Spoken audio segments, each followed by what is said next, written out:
Here where we have a set of panels with speakers that I hope will be interesting for you, which I hope that will help you as the delegates of the member organizations of the Federation of Young European Greens to, when you go home, have a better understanding of how you can show solidarity with progressives from back home.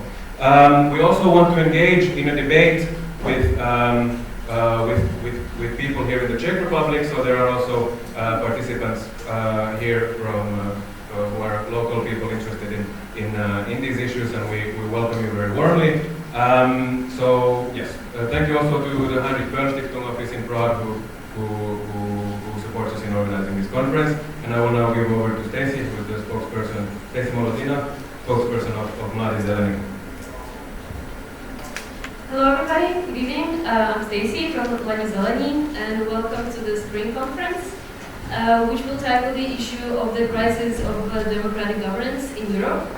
And the fact that the conference is held here in Prague for the first time is especially interesting because the situation in Prague regarding the far-right extremism is a bit different than in the rest of the V4 countries. Basically, the Czech right-wing extremism is not established in the political, in the establishment. Their voices are kind of, they're marginal, basically. They're the political parties. Yeah, they don't have much political power and the political mandate. And basically, it's more like a bizarre circus, the whole movement. Although it keeps on busy, as Theo said, the demonstrations and their actions are quite frightening. But when we talk about the establishment, it's different. But the maybe even more worrying fact is that the Czech established parties take on their rhetorics, like the Social Democratic Party. It basically gains votes on this kind of right-wing rhetoric, which is very alarming. And I think, in my opinion, this fact is connected, or it's the result of the absence of the real left power in the Czech political sphere. As I said, the Czech Social Democrats are, in my opinion, not a very good representation of the new left, and therefore people who are frustrated, marginalized from lower income classes, they tend to take on this hate speeches and vote for the populist right-wing extremist ideology. And we and the Czech Young Greens and the Czech Green Party, we do hope and we do try to change that situation. And yeah, let's debate on how can we do this in the Spring Conference. I think other panels will, for this one and other panels as well, will bring some interesting answers and will be fruitful. And we'll come up with ways on how to deal with this complex issue that is the crisis of the democratic governance in the Czech Republic and in Europe. So welcome, and I hope you enjoy it.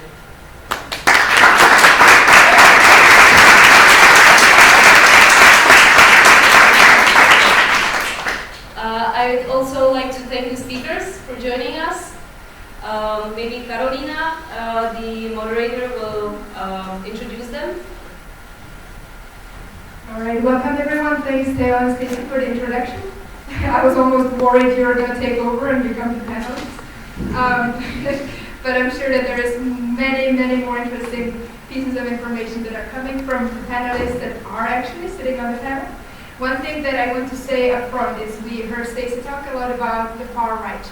And far right is something that we will attack maybe one time in the future, but address specifically tomorrow evening at another panel of this conference.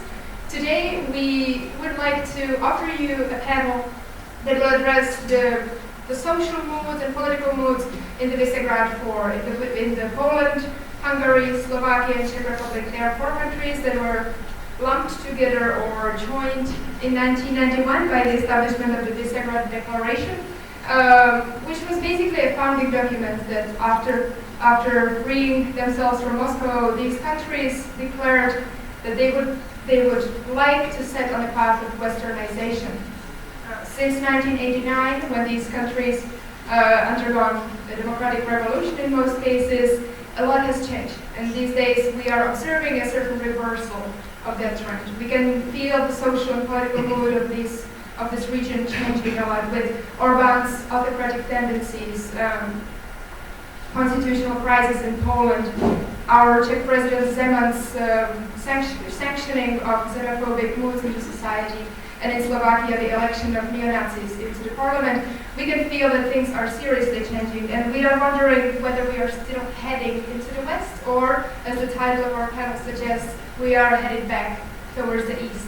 And it is true that more and more we are being referred to as Eastern Europe again, after fighting for a very long time to be included in the Western European family by at least being called Central Europe. The panel today has very specific goals. First one I already mentioned is to introduce the political context in which so many of you, so many young Greens from all over Europe are finding yourself today. But the second point is to also create a space where very sensitive political questions can be discussed, such as, for example, the legacy of the past regime and to what extent and how it affects leftist movements in Visegrad for today.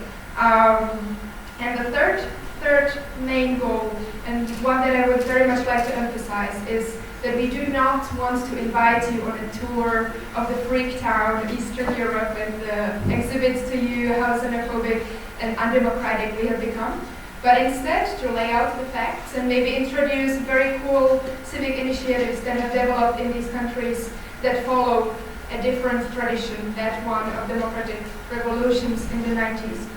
And so please welcome me in welcoming now finally and passing the word on to our guest, whom I will introduce just very briefly. I will start from the very far right. We have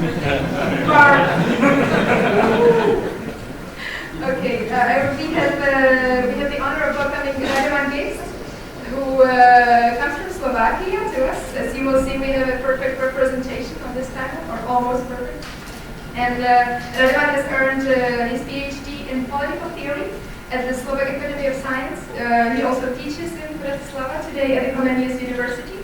But why we invited him and why he stands out to us is that he founded the political portal Euroactiv, which some of you might know and follow. It's one of the most interesting, according to my opinion, sources of information on current political debates.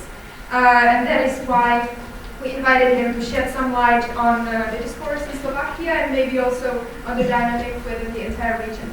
Next to him we have Veronika Penek, who is Czech, but in this debate she represents Poland as much as she would like to. But that's why we invited her, because she currently resides in Poland and writes for the English, or is an editor of the English version of Political Critique, Eastern European magazine that is in Polish called Krytyka Polityczna. Some of you might know that name better. She holds a degree from the University College London, where she earned her PhD by studying the legacies of socialism in Eastern Europe and their impact on contemporary political climates. So we would like to hear some words on the current Polish discourse from her, and we're really looking forward. Maybe she is also very familiar with the Czech context, so she can play a double role in here if she chooses to. Okay, and third, and not last, we have Zoltán Halik, right to my left. I have to explain a little bit. Maybe if you open your programs, you see a different name in the list of speakers. Unfortunately, our former guest, Petr Ungar, who is the Executive Committee member and councillor in Budapest 2nd District, had to be present at some important vote in Budapest today. So we graciously were able to receive a replacement that I believe will be of enormous value to us. Zoltán is also from the same group, same organization in Hungary, where he recently founded Lehet Más a Jogo. Right, so which is the youth wing of LFP, which is one of the Hungarian Green parties. And we are very happy to have him here, maybe not only to speak on this panel and tell us a little bit about the Hungarian context, but also as someone who is interested in founding and has already began talking about young Greens in Hungary. So right now I will finally stop and pass the microphone onto my guests. And they each prepared a small presentation on the context with which they are most familiar. And so maybe we can start with everybody. Thank you very much. Thank you for introducing me, and first of all, thank you for inviting me here. Before I start, let me just say that from your point of view, I might be on the far right, but from my point of view, I'm on the far left. And in this case, I would like to stick to my point of view, if you allow me. Okay, so before coming to this conference, I was invited to speak on a couple of questions by our moderator. I think I will deal with them by mostly ignoring them and just saying something a little bit else, but at the same time this allows the moderator to ask them and start a discussion. Instead of talking about Eastern European identity, and I have to admit that I'm not a big fan of some kind of cultural national identities, and I'm talking about whether the Eastern Europe is moving towards the east or staying in the west, and the west is moving itself or changing. I would start by stating that I think that the Central Eastern Europe or Central Eastern European countries are now going through something that I would call twofold crisis. The one crisis is the internal crisis. It's an internal political crisis and a social crisis. And the second is a crisis of what we could call their European vision, or the hopes that they have attached to the EU membership. Obviously, these two things are very closely interconnected, and it's quite difficult to divide them when you try to analyze them, but we'll have to do it, although on a very, just as a very instrumental thing. So let's start talking about the political crisis. I think the biggest manifestation of this crisis is something which could be called a lack of trust into standard institutions of representative democracy. And when I talk about institutions of representative democracy, I mean those that are most important ones, and that's elections, and of course political parties, namely mainstream political parties. I think it's a more general European phenomenon, but in Central and Eastern Europe it's maybe a little bit more pronounced because something like a standard political party never actually took root in Central and Eastern Europe after or during the process of the political transformation. So now when those parties are going through crisis, it's more pronounced.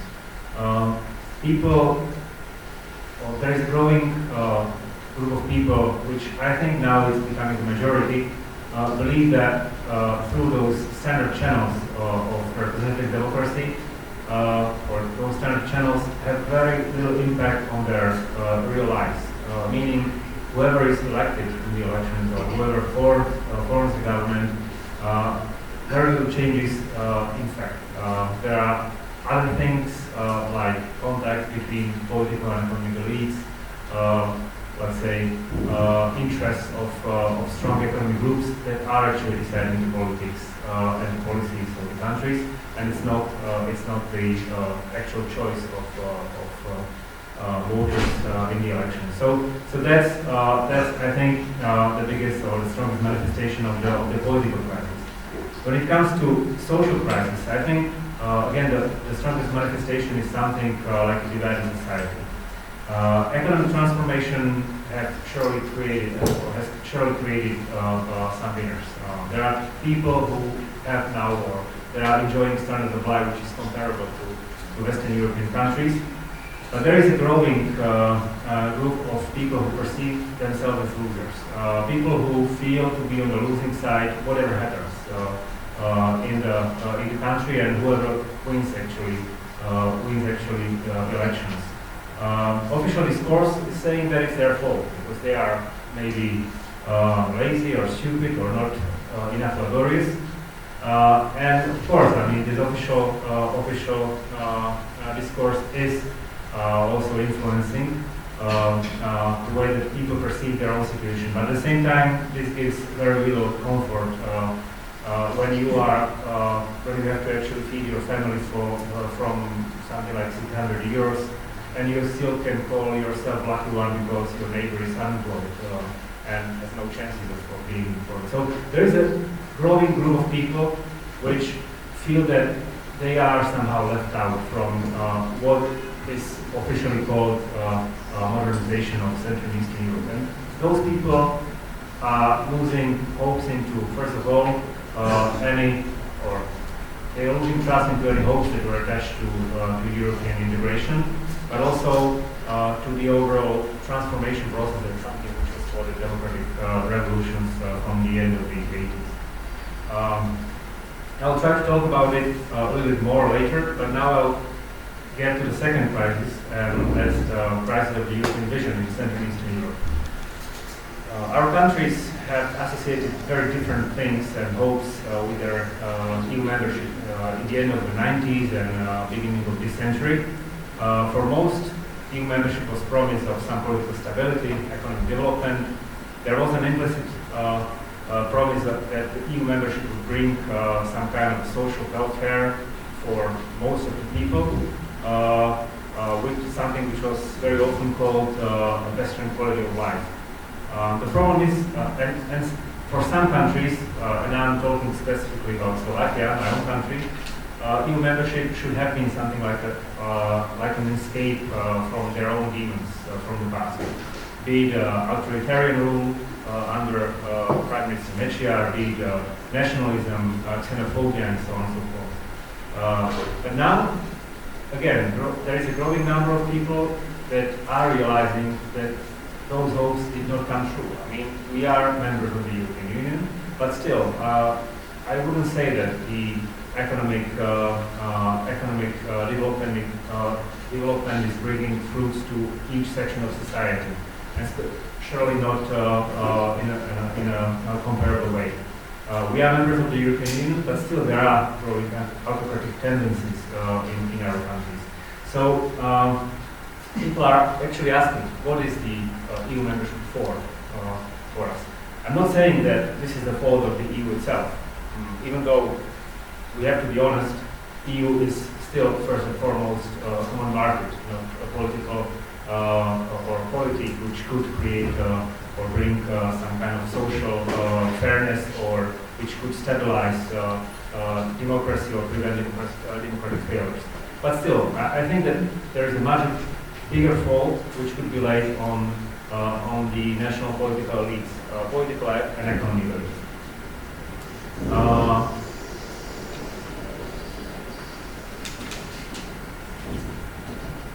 Prevailing narrative of not only our membership in the EU, but also the overall transformation of Central and Eastern Europe after the 1980s has presented this transformation process as something like a constant strife. First, we were trying to overcome a legacy of previous regime. Then we were trying to become EU members.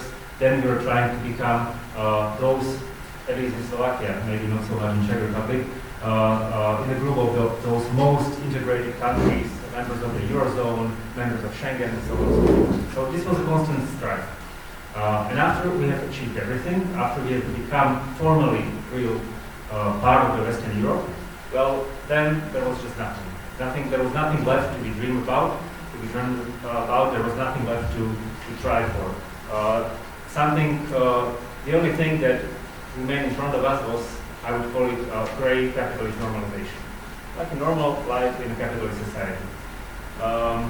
Again, the official narrative of the post-communist transformation was based on some kind of modernization myth, saying that we will mimic political institutions, we will mimic economic structures, formal rules, and we will become as good as the Western European countries.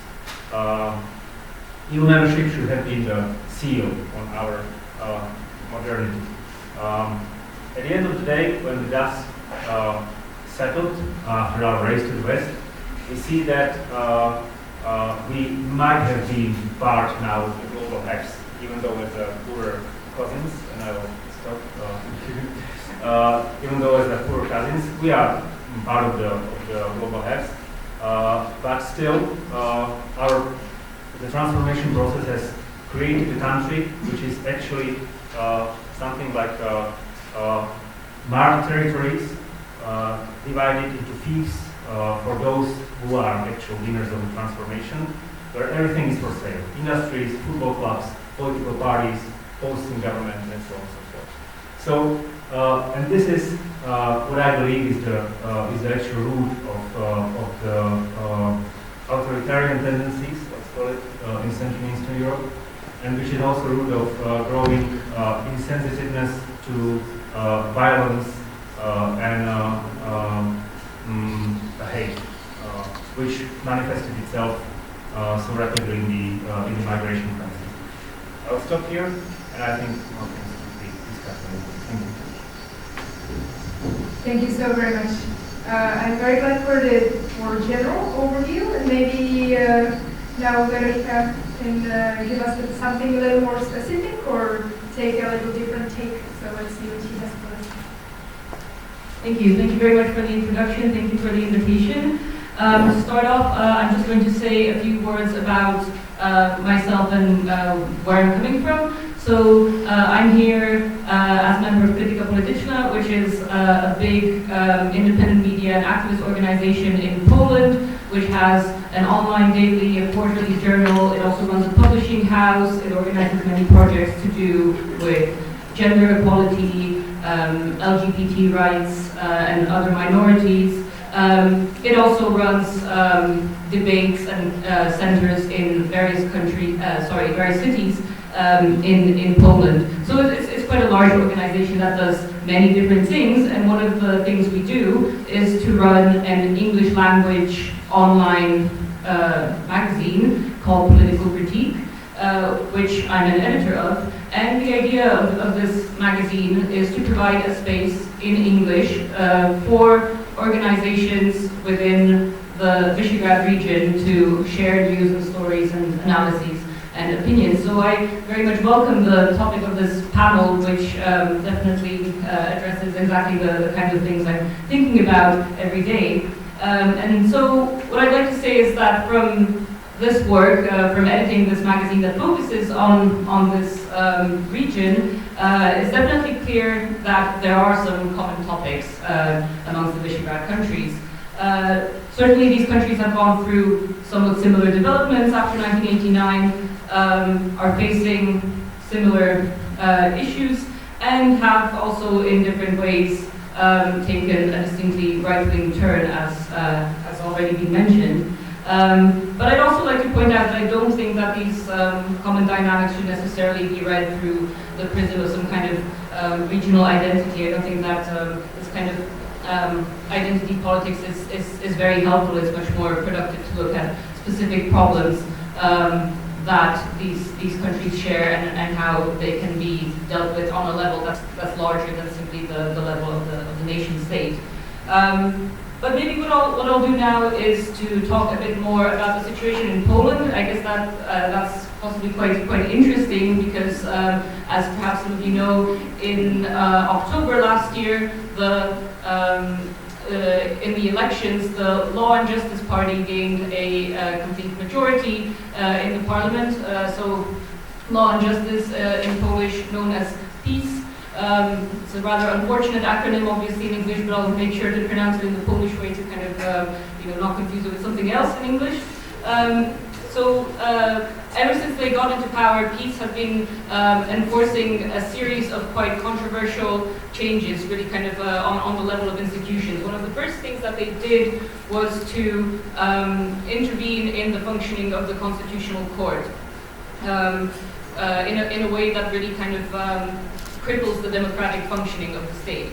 And in fact, this led to the formation of a kind of civil movement called the Committee for the Defense of Democracy, or COD, which has actually attracted quite large numbers of people into the streets protesting against the policies of the government. And perhaps it's even surprising because obviously the Constitutional Court is not a particularly exciting thing. Nevertheless, people are rallying for democracy. The idea is to defend democracy. Now, although this sounds great on the one hand, my interpretation is not so optimistic. Let me try to explain why. Well, so COD, the civic initiative, has been joined by a wide coalition of opposition parties. And what you have to understand about the situation in Poland is that previously, for 8 years, the other large party, known as Civic Platform, was in power. So basically, the Polish political system is this kind of binary system of two large parties, where one rules for a while, then the other one, and then it goes back to the former one. Now, the people who are forming this opposition movement, who are forming COD, are in fact people who supported this previous government of Civic Platform. It's not just them, they've been joined by a whole host of different parties, from the kind of liberal left to a new kind of neoliberal right-wing party called Nowoczesna.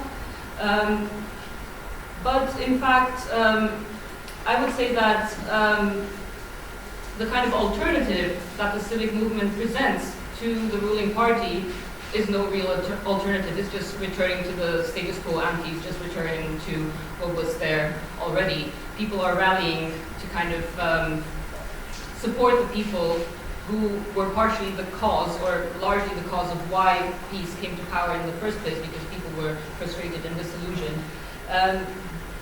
And furthermore, I think this kind of large oppositional coalition faces another problem of a kind of conflation of political demands in the political center, in the sense that it really kind of erases the different demands that these different subjects that are joining the opposition can make, and the kind of solutions they are able to present.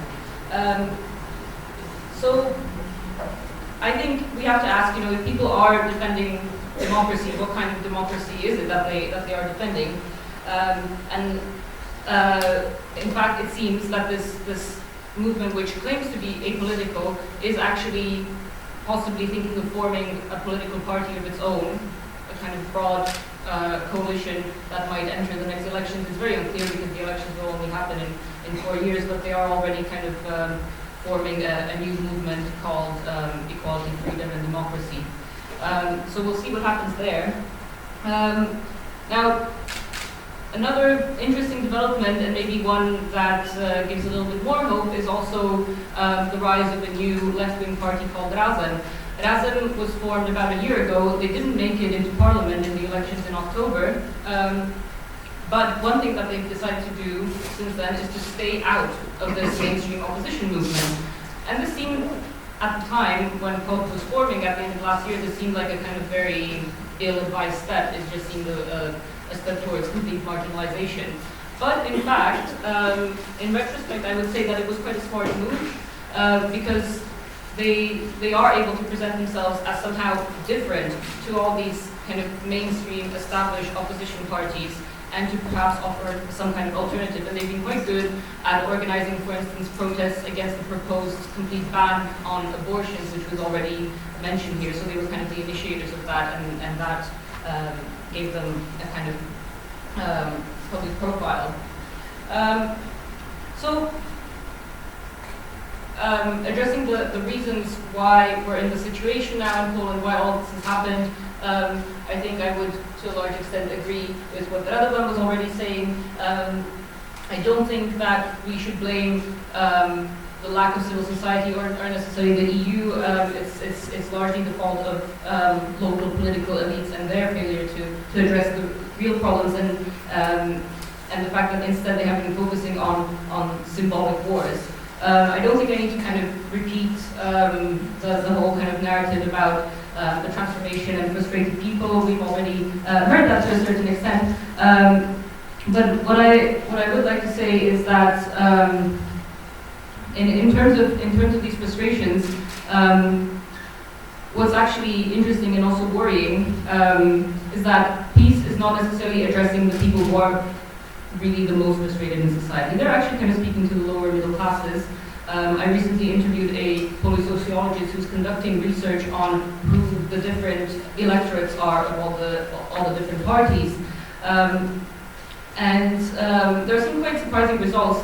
There's been a rise of another movement called the cookies movement. Pavel Kukiz is a rock star who decided to enter politics about a year ago. He got about 20% in the presidential election and then managed to enter parliament in October. And this is really an extreme right movement. He's teamed up with people from Ruch Narodowy, which is a really kind of extremist fascist organization. They're in parliament now, and it's mostly young people who are voting for them. So these are people who really kind of see no future. They are very, very disillusioned. And so Kukiz is now the third biggest party in parliament, and he's managed to really capture kind of the votes of the most excluded parts of society.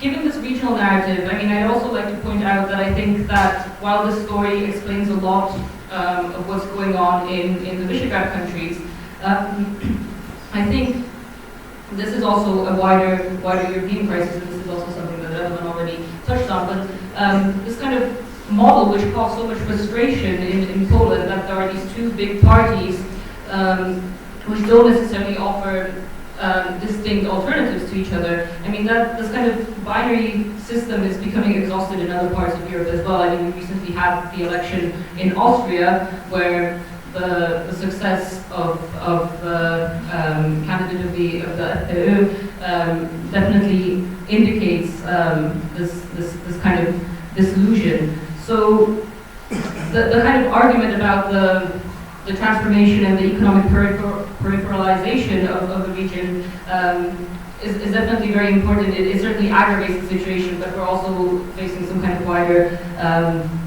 exhaustion with centrist politics, perhaps we could say. And I think because of this broader dimension, and this is perhaps the last point I'll make now, and then I'll wrap up, is that I don't think that what we are witnessing is really a result of the legacies of communist rule. Or rather, I think the idea that we still carry a burden from this period has really been largely debilitating to the democratic process.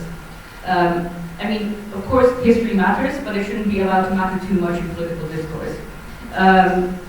So I would say that looking back at the past, at this stage, is really largely a substitute mechanism, which was really allowed to address the problems of the present. And I think this has definitely been the case of anti-communism in the region, and here I'm commenting perhaps a bit more on the Czech Republic because that's what I deal with in my work as a historian, but I think it really applies to other countries in the region as well. I think this kind of anti-communist narrative has been used as a legitimizing mechanism for new political elites to discredit opponents and draw attention away from their own misdeeds during the transformation, because everything that went wrong could simply be blamed on communist legacies. So it's the kind of exculpatory mechanism used to discredit any kind of social demands in the political arena as a return of the old order. And this is really unhelpful. So I would say we need to start looking more closely, not at what happened before 1989, but what happened after, and realize that the course that the transformation took was not the only possible one. And so what we see now is that we see a kind of rise of narratives that are no longer referenced by this authoritarian past of the region, but rather are invested in ideas of relation, how we can define it, how we can protect it. And that, of course, has to do with the kind of rising xenophobia, nationalism, and so on as an expression of frustrations, which very conveniently kind of also diverts attentions towards a kind of perceived other threat. So I guess I would just wrap up here by saying that the challenge at the moment is that in the region we have parties like PiS who are starting to address the kind of social exclusion of some of the frustrated parts of society, and on top of that they're also offering nationalism as a kind of vent for this frustration. And the challenge for the left really is, if the left is committed to also addressing social questions, what else can it offer that is not this kind of xenophobic nationalism that parties like PiS or other politicians are attracting people with. Thank you so much, Veronica. Thank you. I will pass the word to Zoltan, who will give us a little information about Hungary and maybe also his comments on what he's heard already. Okay. Do you hear me? It's fine? Okay. If you don't hear me, just shout, okay? Because I just don't like people. So it is my pleasure to be here, and it is my distinct honor to present Hungary to you. But before I do, I would like to say sorry in the name of Peter Ungar, but he's got an important vote in Hungary now.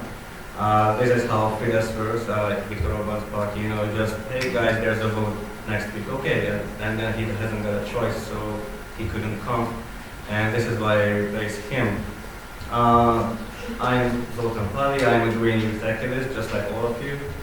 I'm the member of LNP, the Hungarian Green Party, since 2009, and I believe that LNP is the most successful Green Party in Eastern Europe because we are in the Parliament alone since 2010, and I believe this is a huge success for the Green family, and I think it is really important now, and so thank you to be here. Really, it's important to us. And so I started my studies in 2009.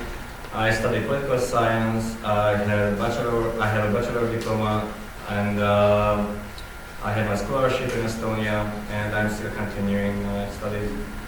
And let's start with your question. So regional identity. I mean, from the Hungarian perspective of view, I really don't feel any kind of regional identity, honestly, because Hungarians until the migrant crisis, we don't feel that. I mean, for us, foreign policy was not that important. Even though we had European Parliament elections since 2004, we always voted from internal point of view. So we didn't care much about European issues. And we were talking about communist times. Hungary is different in this topic as well, because imagine or not, but financially the communist times for Hungary, it was a financial fairy tale. So it is different than, I think, the whole region. So everybody had at least one car, one weekend house. It was like in the US in the 50s or something like that. So really, and then when the system changed, these people lost their monies, lost their values. But before they did, all of the democratic parties promised them that, oh guys, it's not a problem, you will live on a level like Austrian people a few years later, and then everything will be fine, it will be even better. So imagine that Hungarian people waited for money after the system changed. It was not about freedom, it was not about values, it was just about living standards. And yeah, so we can have any kind of vision, but without money, it just doesn't work. And before I got specific, this is the core, I mean, I believe this is the core problem of Hungary, because Hungarian people just don't live better than they don't live better since 2008, since the crisis broke out. And before we had the global economic crisis, we already had a political crisis, which is important, because the socialists gained power in 2006. And then they got huge scandal. The whole country went out, literally the whole country. And after 3 years, we could send the prime minister away. But still, this reluctance of stepping down by the socialist prime minister, this anger fueled the far right. So the far right in Hungary was born before 2010, but it got into the parliament in 2010. And this is the time, this is the 0 point when Viktor Orbán got radicalized. Because he thought that he can steal voters from the far right if he got radicalized. And for him it works until this moment. But it is a breaking news that he's got problem with the financial situation, and he's got a crisis committee now in the government, so it has just happened today. What should I tell you? I don't want to get specific before specific questions. But okay, it's enough. Perfect. Thank you to you too. I would like now to give you space to maybe react to some of the points that your fellow panelists have made. React because If you'd like to. Oh no, just I can start. Okay, I mean, the question was addressed to the entire panel, so if either one of you wants to say a few words, and then we will follow up just to give the audience and you also an idea about the structure that we're following here. First, I would like to give some space for reactions on the panel, and then in a second, I will open it up to questions from the audience. I'm also holding in some questions, so maybe if you're taking longer, I will steal the opportunity to ask first. But if there is a lot of questions and a lot of hands, then maybe I will give all the space to you and not be selfish. So start thinking about maybe what has not been mentioned yet, or what are the points that you would like to hear more about. Meanwhile, if there are some comments from the panelists on each other's points. Sorry that I was short, but I didn't know that we are at a part of reactions. So, but okay, so I'm just continuing my story. So, Viktor Orbán got re-elected in 2014, and even though imagine he won 3 elections in a row in that year. So he won the general election, the European Parliament election, and the local election. And after all of this, his popularity went down. Nobody knows why, but after he won, he was winning, and then his popularity went down after the winning. And then his party was in a deep crisis. He didn't know what to do. And then they found out this opening to the east policy, and then later on opening to the south policy. But this is how the Paks nuclear power plant got into the picture. Because we have a nuclear plant in Hungary, which is really important, but which is really old. And from now, after 10 years, we should decide what do we want to do with that nuclear plant. And the government chose, unfortunately, that way that the government wants to expand that nuclear power plant from Russian money, from Russian loan, exactly, a lot. And I think it's 30 million euros or something like that. So it's a huge amount of money. So this party, the governing party, was in a deep crisis. And then in February 2015, the government had a billboard campaign against migrants. So imagine in February there was no migrants in Hungary, but the government had a campaign against migrants in Hungarian language. So imagine that migrants cannot speak Hungarian, but we have a campaign against migrants in Hungarian language. Nobody understood what's going on and what happened to the Prime Minister that, hey, are you okay? Are you normal? But in the end, I believe around in June, the migrant influx arrived. So I believe it means that the Prime Minister Viktor Orbán had national security sources, so he already knew that these migrants will come. But he didn't tell a single word, and he didn't build that wall at that time. And when migrants came, huge chaos happened in Hungary. I believe that you saw on the television, on the internet and stuff, you saw the pictures, you saw the migrants were walking to Austria. And in these times, the former Prime Minister let some migrants to go his home and stay for a while. But you should know that this former Prime Minister, Mr. Gyurcsány, he is really unpopular because we had a political turmoil in 2006 because of him. And imagine when a really unpopular politician got somebody into his house, then people will, how can I say, hate these persons just because of the former Prime Minister. So I'm talking about the psychology. I'm not talking about that this is good or not. I mean, this was the psychology in Hungary. And because a part of this migrants crisis, it became unpopular as well just because of the crisis. And this is why the Orban government radicalized. So this is what I wanted to tell you in the beginning. Thank you. I've seen that both Mr. Geest and Veronica are making a lot of noise. No notes, not noise, but notes. Would you like to share maybe some reactions with us? Yes, well, actually, it's good that you brought up the refugee crisis, because I think neither of us really mentioned it, even though it's so obvious that this is actually kind of what connected the region kind of from an external point of view. And I mean, not only Hungary, but the political elites in all of these countries completely exploited the refugee crisis for their own purposes. I mean, in Poland it was an important topic in the pre-election debates.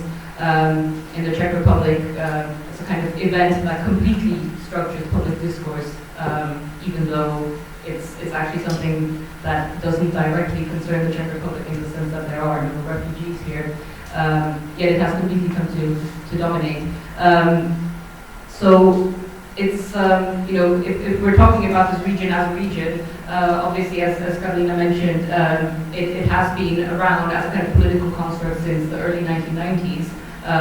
But I would say that in my view 2015 was really kind of a breaking point in kind of consolidating this region, right? Really bringing all these kind of larger historical tendencies that we have been talking about, really bringing them to the fore and crystallizing them.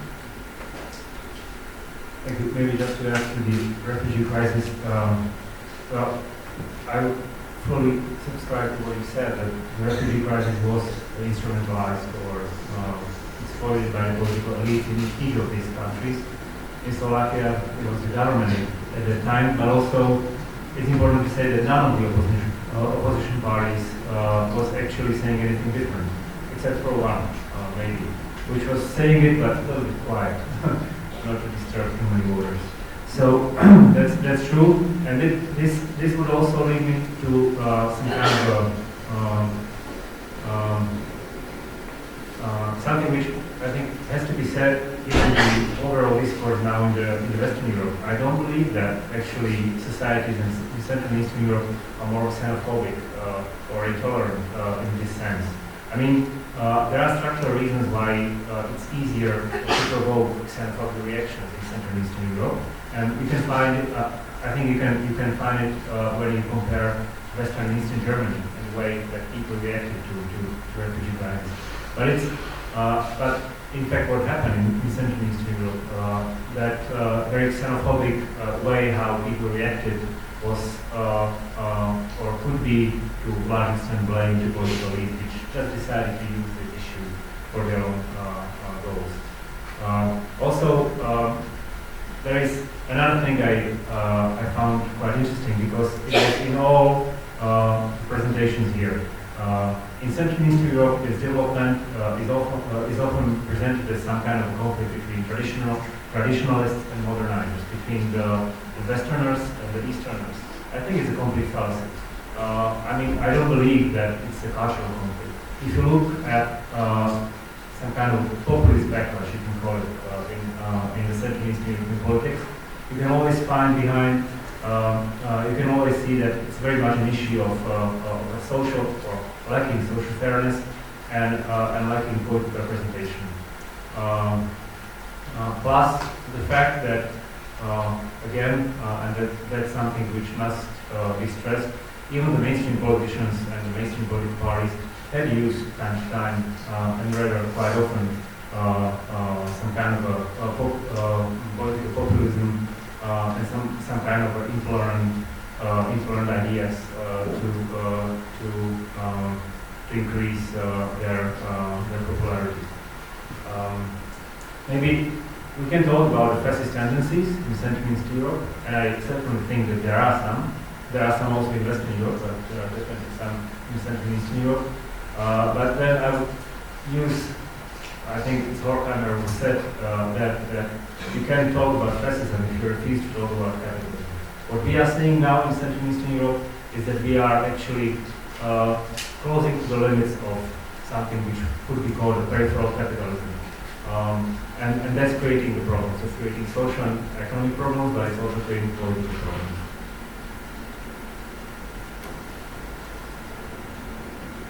Perfect, thank you so much. I was thinking maybe we make some conclusions out of this panel, but the more it progresses, it's just more and more questions appear in my head. I was wondering if those of you who have some also in their heads could raise their hand just so that we could have an estimate how much time we will need. Okay, let's let that brew for a few more minutes and allow me to ask one myself before we dedicate indeed time for questions in a little bit. Something that I am personally very interested in and something that also Zoltan has mentioned but hasn't really been discussed per se in this panel is Russian influence. And that is something that in the Czech Republic is more and more prominent via informal media sources, as well as political influence, direct connections between political elites in a very specific meaning, people in political power who have very close connections to Kremlin. I do not have a perfect overview of how this is playing out in other countries of the Visegrad group. But it is definitely something that I believe we might have in common, despite the lack, as all the panelists agreed, of a common identity. So if you would like to comment on that. I start. So this is one of the points what I don't understand. I mean the Russian influence, because before the economic crisis appeared, then the anti-Russian feelings was the common thing in the weak poor country, and now it changed, but a little bit. And imagine that Viktor Orban was the young guy who stood up in the streets of Budapest. He had a really great speech, and then everybody knew the guy that, oh yeah, he was the guy who sent the Russians back home. And now this guy just grew up and he has business with Vladimir Putin. He has business with the big Russian bear, and now they together will build a nuclear plant, which is extremely expensive.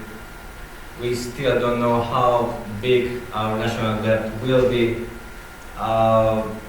even though the opposition doesn't understand what's going on in Viktor Orban's head. Why is it good for the country, or why is it good for the government? So this is the point what I don't understand either.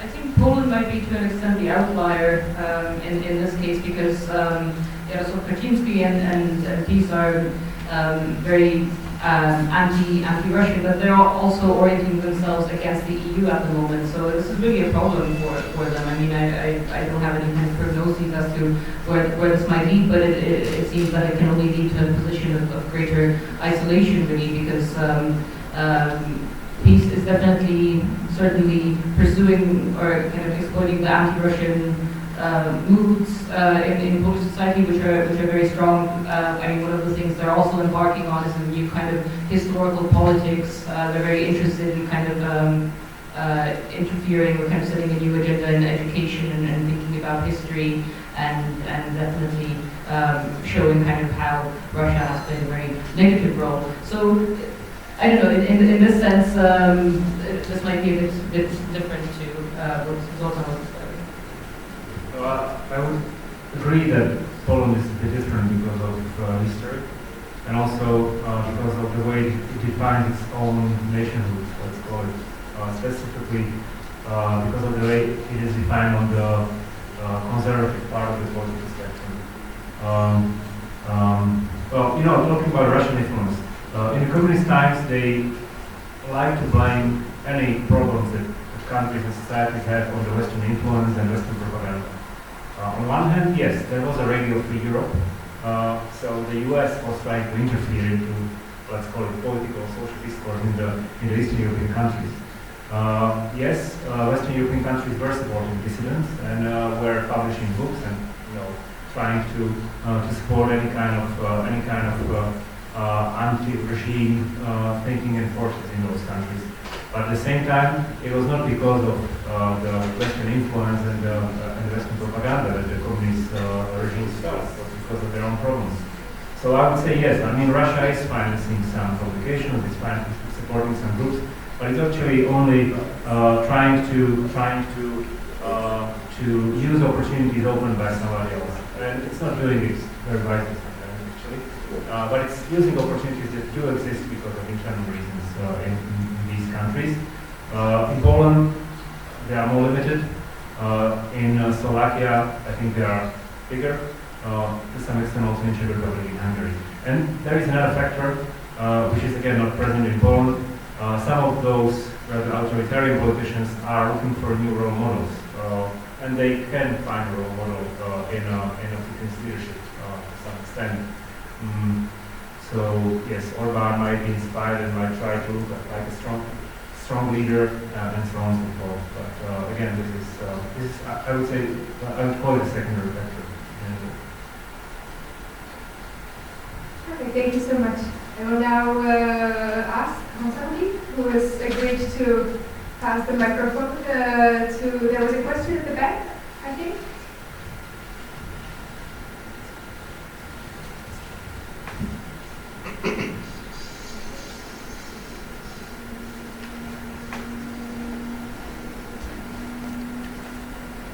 Hi, my name is Maciek and I come from the Czech Republic, Poland.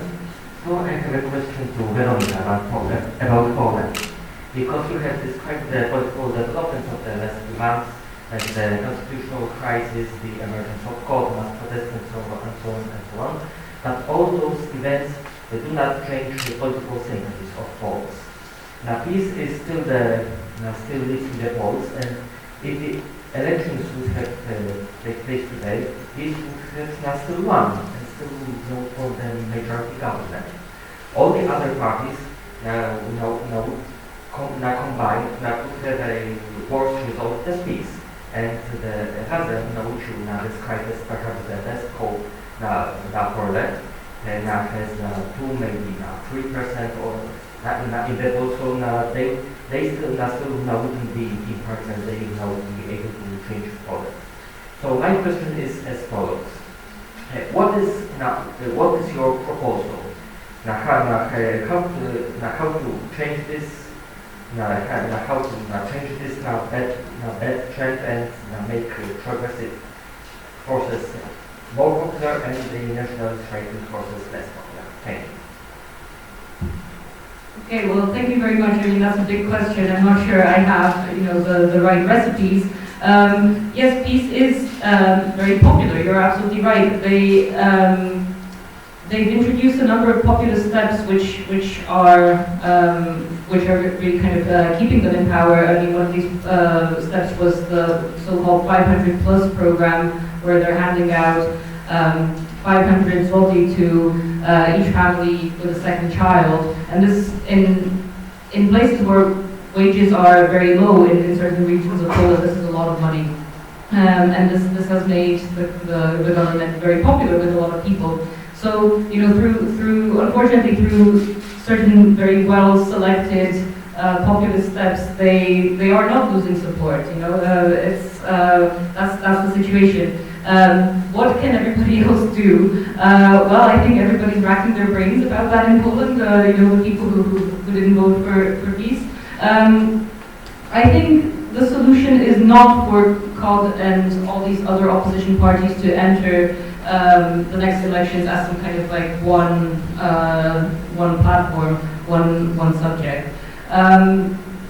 Because I think that's not offering an alternative. It's just the same. It's rehearsing the same choice as there was before. It's too associated with the civic platform. So I don't think that's the way forward. I mean, one of the things that might give some kind of hope, although it's maybe kind of a bit of an exaggeration to call it that, is that it also seems that with these kind of redistributive social programs that peace has introduced, there doesn't seem to be any indication that they actually have thought about it in terms of the budget. I mean, these are prognoses coming from different people, but there are suggestions that actually peace doesn't have any way to fund these programs, which will mean that in about a year there'll be kind of a major crisis, which might be kind of a point of entry for various civic initiatives to kind of really rally their forces together. I don't know. That's kind of one of the possible courses of events that the situation might take. Would any of the remaining panelists like to comment? Maybe just one thing, because this is something which many people are also asking in Slovakia with the electoral dominance of Smer, which defines itself as a central-left party. It's part of the socialist family, which is actually a big problem for socialist family, but that's their issue to solve. And still, it's a profoundly conservative party with strong appeal among those who feel to be on the losing side. I think parties like PiS in Poland or Smer in Slovakia, maybe to some extent Fidesz in Hungary, but I don't know. Of course, they are not offering solutions to the problems of those people, but they are able to use some kind of combination of mitigation measures, I would call it. Those redistributive programs, they might not be systemic, but if they say that, yes, those poor pensioners will get their 13th pension for Christmas, it's still some kind of redistribution. So they are using a combination of this and of course the substitute problems that are, then they can define the public discourse. I think, I do believe that this kind of politics has its clear limits, because at the same time they are, at least in Slovakia, they are trying to combine this, pro-poor government with in fact rule of oligarchs, which is quite problematic, I think, and it has its clear economic limits. And at the same time, there are substitute problems. Now it's refugees. It's actually catching on themselves. You can see that from one thing that actually scared Smer in the last elections was the success of the extreme right. Not because they feel horrified by extreme right, but everything. They were trying to overtake their own the rhetoric of the extreme right, and still extreme right was the one who actually got those votes. And Smer lost in the regions where they had very strong support, and the votes went to the extreme right. So I think this kind of politics is hitting its limits. I'm not an optimist by nature, so I don't think that it would necessarily lead to some kind of a change for better. Quite on the contrary, we could very soon face much worse forces. Thank you for that very pessimistic thought. But if it's something we have to change, we have to face, then we better know about it maybe. There was another question somewhere over here.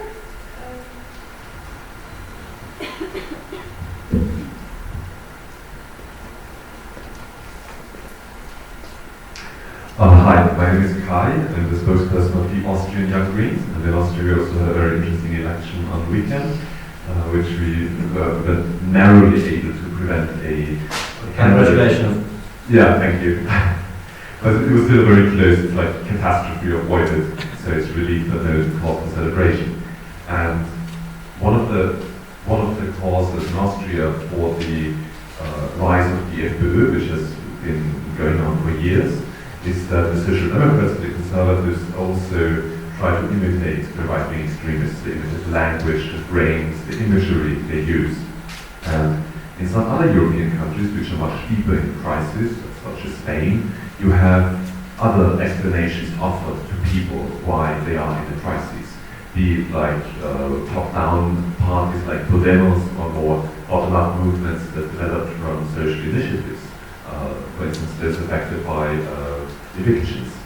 And I think focusing on those immediately affected by the crisis may be one strategy, and I was wondering if in the circumstances you described in your input in your presentations, if there are such social movements or initiatives which might bear the promise politicize so as not to only defend self-interest, which is still an important step, but also to offer a different explanation than blame the migrants, for instance.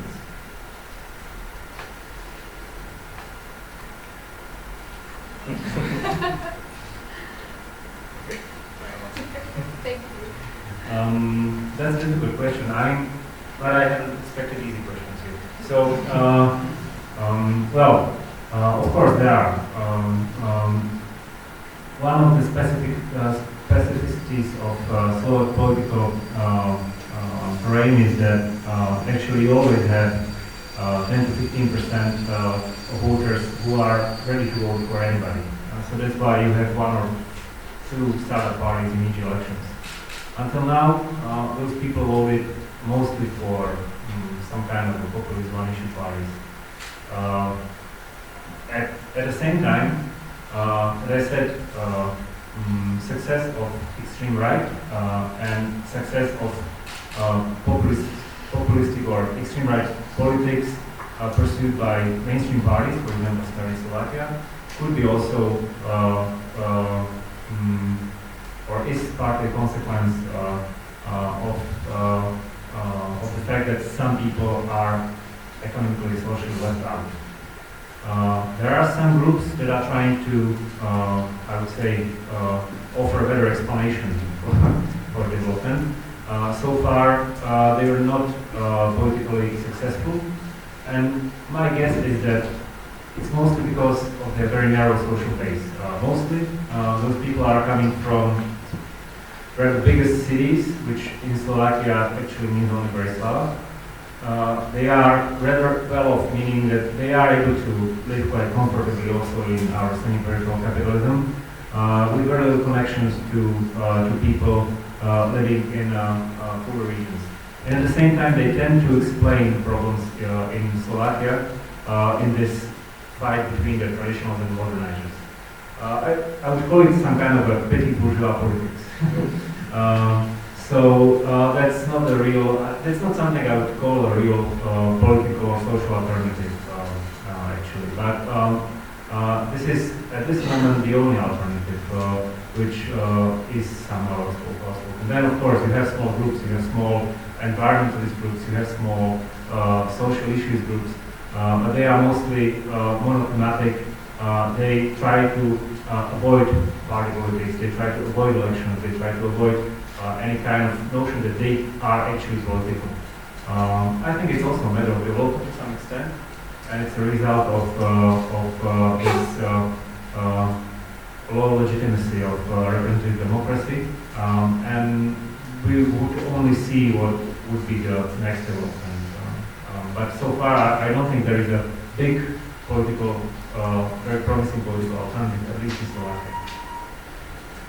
I think, in Poland I mentioned the party Razem, which formed about a year ago, and I think, quite uniquely in the region, they are actually trying to address a number of issues kind of via a political path, by not just being a movement concerned on a single issue, which there are, of course, examples in Poland as well. But they are a political party, and their kind of main thing is labor rights. They're really concerned with labor rights. They've been labeled the Polish Podemos sometimes, but I think it's not necessarily that accurate. They're very much concerned with working conditions and the kind of broken labor market in Poland. The fact that there are a large number of people on casualized fixed-term contracts with no social security. These are the people who are voting for peace, because this is really a problem. So they're working with trade unions also to kind of really address this topic.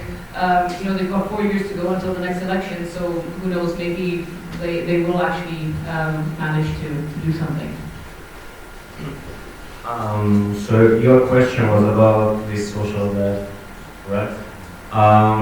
So I'm happy to announce that in Hungary, the Green Party, which I'm a member of, that we are socially on the left.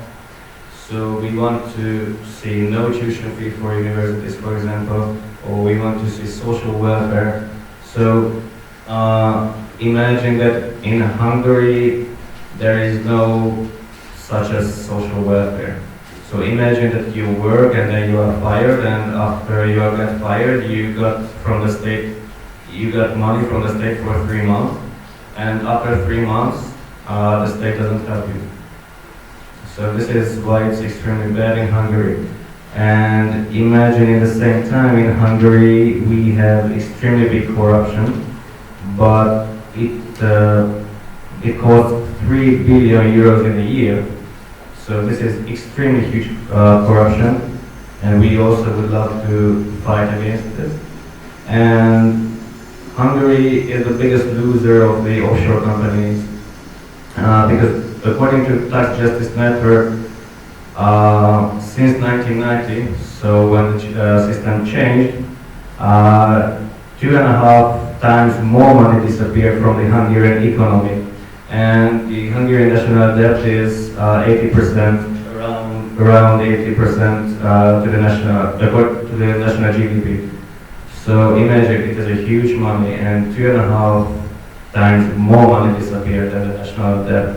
And this is why we would love to ban all of the offshore activities in the country. And imagine, according to our constitution, it is banned. But when somebody who is a friend of Viktor Orban, he's got offshore companies, nothing happened. Extremely, we have Andrzej Wajna and we have Miklos Šestak and all of these friends, and all of them they had offshore, or they are having right now offshore companies, and then nothing happened. And and the Hungarian economics is highly dependent on the European single market. So we would, and in the same time the government supports big multinational corporates instead of local entrepreneurs. So we want to change this as well. So this is what we would love to do. Mr. Gates, has a comment, please?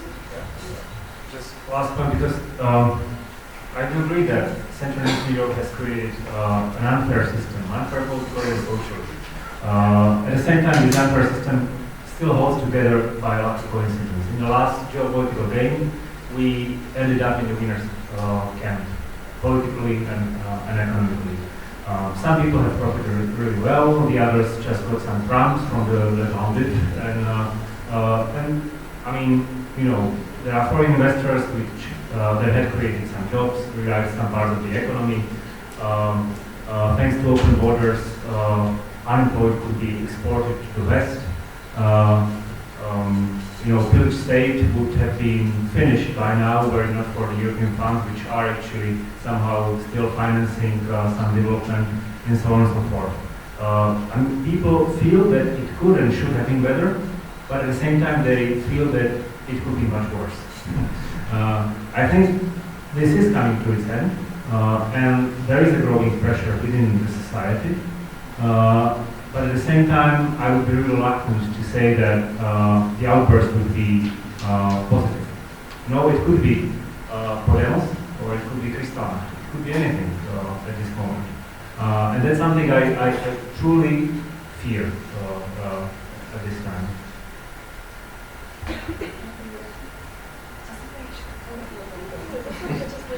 Well, I just wanted to pick up on what we've been discussing to kind of bring it back to some of the framing questions that you sent us for this panel, which is kind of what are the solutions also. And you know, something that we've only mentioned now is also that the position of this region within Europe is a kind of result of the socio-economic dependencies within the European Union, within Europe. The fact that this region is a kind of cheap source of labor for the rest of Europe, I mean, that's also causing these kind of broken labor relations and frustration and so on and so forth. So the question is, where do the solutions come from? And I would say, also kind of going back to your question, that these solutions probably need to come on, not on the level of individual states, but on a kind of wider European level.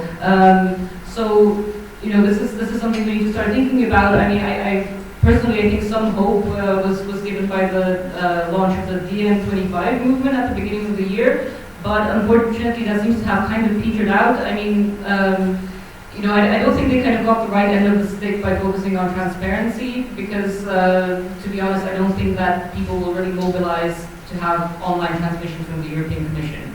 I I'm sorry, that's just not really going to kind of get people into the streets.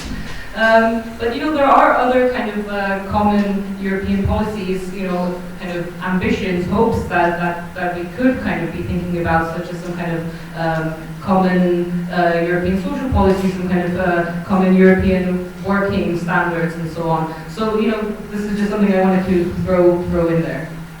Perfect. Thank you so much for the fact that you did, because those were exactly the questions that I was going to throw back at you when it comes to the closing statements. I'm looking at the time, and I see that the audience is a little tired. It's been a long day. So maybe we'll allow for one last question, and then I'll ask the panelists to sort of wrap up and reflect on some final questions that I prepared based on the conversation. So who wants to compete for the very last question today?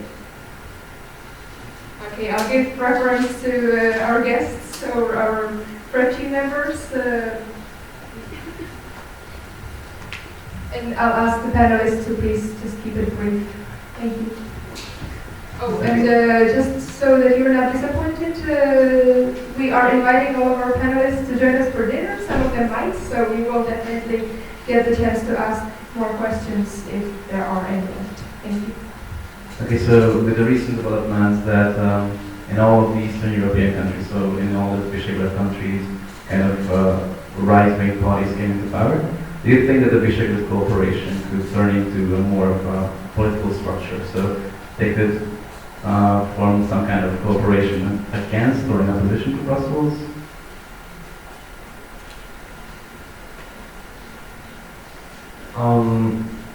I would love to see a Visegrad cooperation, but with Green parties and not with right-wing parties. I'm sad a bit, but it could happen. We'll see. Yeah, well, we've seen Orban and Kaczynski kind of moving closer together, having various secret and also secret meetings. So you know, well, who knows? Of course, if you talk about mainstream politicians in Visegrad countries, the more they are feeling to be left out from the political mainstream in Europe or in the EU, the more they are trying to cooperate. When we talk about real extreme right-wing parties, I think there are quite clear limits to what could, or limits to what do the Slovak fascists and Hungarian fascists have together, and at which moment they will start a fight. So I wouldn't actually fear some kind of their cooperation. I think the real danger is within the parties, within the countries, or what they do, what they could do in the countries. So yeah, that's my answer. Thank you so much. As I promised, I have a few points that I'd like to raise, and feel free to address them or not address them in your closing remarks. But some of the things that we sort of bitten into, as we say in Czech, but haven't really fully developed is the question of blaming the poor for making the wrong choices, and some sort of elitist, progressive tendencies that you all have mentioned, at least some of you definitely have. Then I would like to ask a little bit about the role of youth, since we are a youth movement, as we are represented here by the majority. And third, maybe ask about what is then the future of the Visegrad countries in the EU, and is there a future together or separately? So each take maybe 3-4 minutes to close, and then we will thank you and go home for each. So here in the end, I want to say thank you again to be here. It was my pleasure. But blaming the poor, I don't want to blame the poor. So before 2010, even though in Hungary there was a liberal economic fashion since the Berlin Wall came down, and I don't want to blame the poor at all, because they had no choices. Before the Green Party appeared in Hungary, there were these liberal choices or the far right. So if I were mad, I wouldn't go to vote at all. But for God's sake, there's a Green Party and this is a possibility to vote. So I want to inspire poor people that choose Green, and it will be better for all of us. And the future of the V4 depends on us. I mean, on youth. So we should work hard. We should work extremely hard. We should work together, and perhaps I want to see a greener, brighter Europe. That's all, and we should work extremely hard. Well, I'll just say in terms of blaming the poor, I mean, this is the kind of neoliberal discourse that the kind of liberal parties that have dominated in the region until now have used, and now we're seeing the backlash, I think, in the rise of these kind of socially oriented nationalist parties. But what I'll say by way of closing is that, as I mentioned, I think kind of solutions need to come on a European level. I think the future of Visegrad in Europe, I mean, unless the EU as a whole disintegrates, I think Visegrad will remain in the EU in the sense that the European Union is, happy to cooperate with Turkey, for instance, which also has an authoritarian government. So I don't think, the fact that Kaczynski is kind of taking some controversial steps in the constitutional court is really going to kind of worry them that much. But I think what's important, what will be a very important event in the next weeks, is the British referendum, because I think a potential Brexit could set a very, very worrying precedent for this region. I mean, there have already been kind of some talks in the media that these countries are also discussing leaving possibly, and a kind of relapse into individual nation states outside of a kind of common European structure is not going to be able to address these wider problems which go beyond these individual states but are much larger. I'll just add to that. I would say that mainstream politicians in Central and Eastern Europe, but not only there, are first of all opportunists. So I think that the EU is heading towards a moment when this viral geometry between the center and the periphery is going to be petrified somehow. There will be borders, maybe not visible ones and maybe not formal ones, but there will be borders between countries that are in the core of the integration and those that are left out in the periphery. At that moment, I think all the cooperation between Visegrad countries will just disappear, and each of those countries will try to join the center for economic reasons. I don't believe it would be for any kind of ideas or ideals. Coming to youth movement, actually the fascist party in Slovakia was the third strongest party among the first-time voters in Slovakia, which is quite boring. At the same time, when they asked people at a secondary grammar school, meaning the people that would vote in the next elections, it was the first most popular party in Slovakia, fascist party. So like 40% of people said that they would vote for them. And I think it's quite a boring signal. I don't believe that they would vote for them at the end of the day, but it's still quite a boring signal. And I think it shows that there is a huge role that the youth movements could do.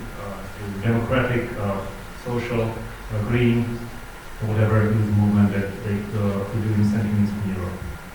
And I think that's... All right, thank you again all. It was a very interesting discussion. I think we began to create a mind map of the points that maybe we will continue addressing, be it with you in the informal parts of the conference and the General Assembly, or within our next panels. And I would like to first thank each and one of you for coming, because as you know, we have international guests, and that means that they also made enough space in their calendars to travel, and we really, really appreciate you doing that. Before I leave you off, I would like to maybe invite you to some of the other panels of this conference. We have talked quite a bit about the situation in Poland, Hungary, and Slovakia. Some more information about the situation in Czech Republic, even though addressed from a different lens, will happen tomorrow morning when we will address the question of radicalization and opposition to certain tendencies that maybe you've heard about today, and that will happen tomorrow morning, I believe at 10 o'clock right here. Tomorrow afternoon at 6 o'clock we will address far right and how can we crush it, or at least fight against it a little bit from a green perspective. which again is open to you. You should have free time and decide that this is something interesting to you. And on Saturday, we mentioned a little bit, I think Veronica mentioned the DiEM25 movement. Was it you? We will actually have a guest representing this movement on Saturday within our final panel that intends to sort of close the debate and give us a little more inspiration of how to move forward from the different and varied crises that we are observing today. So very many thanks to our panelists. Once again, thanks for your questions and for your patience. And hopefully this was interesting, inspiring to you. Feel free to come up or talk to our panelists. I hope it's okay. And have a good evening. Thank you.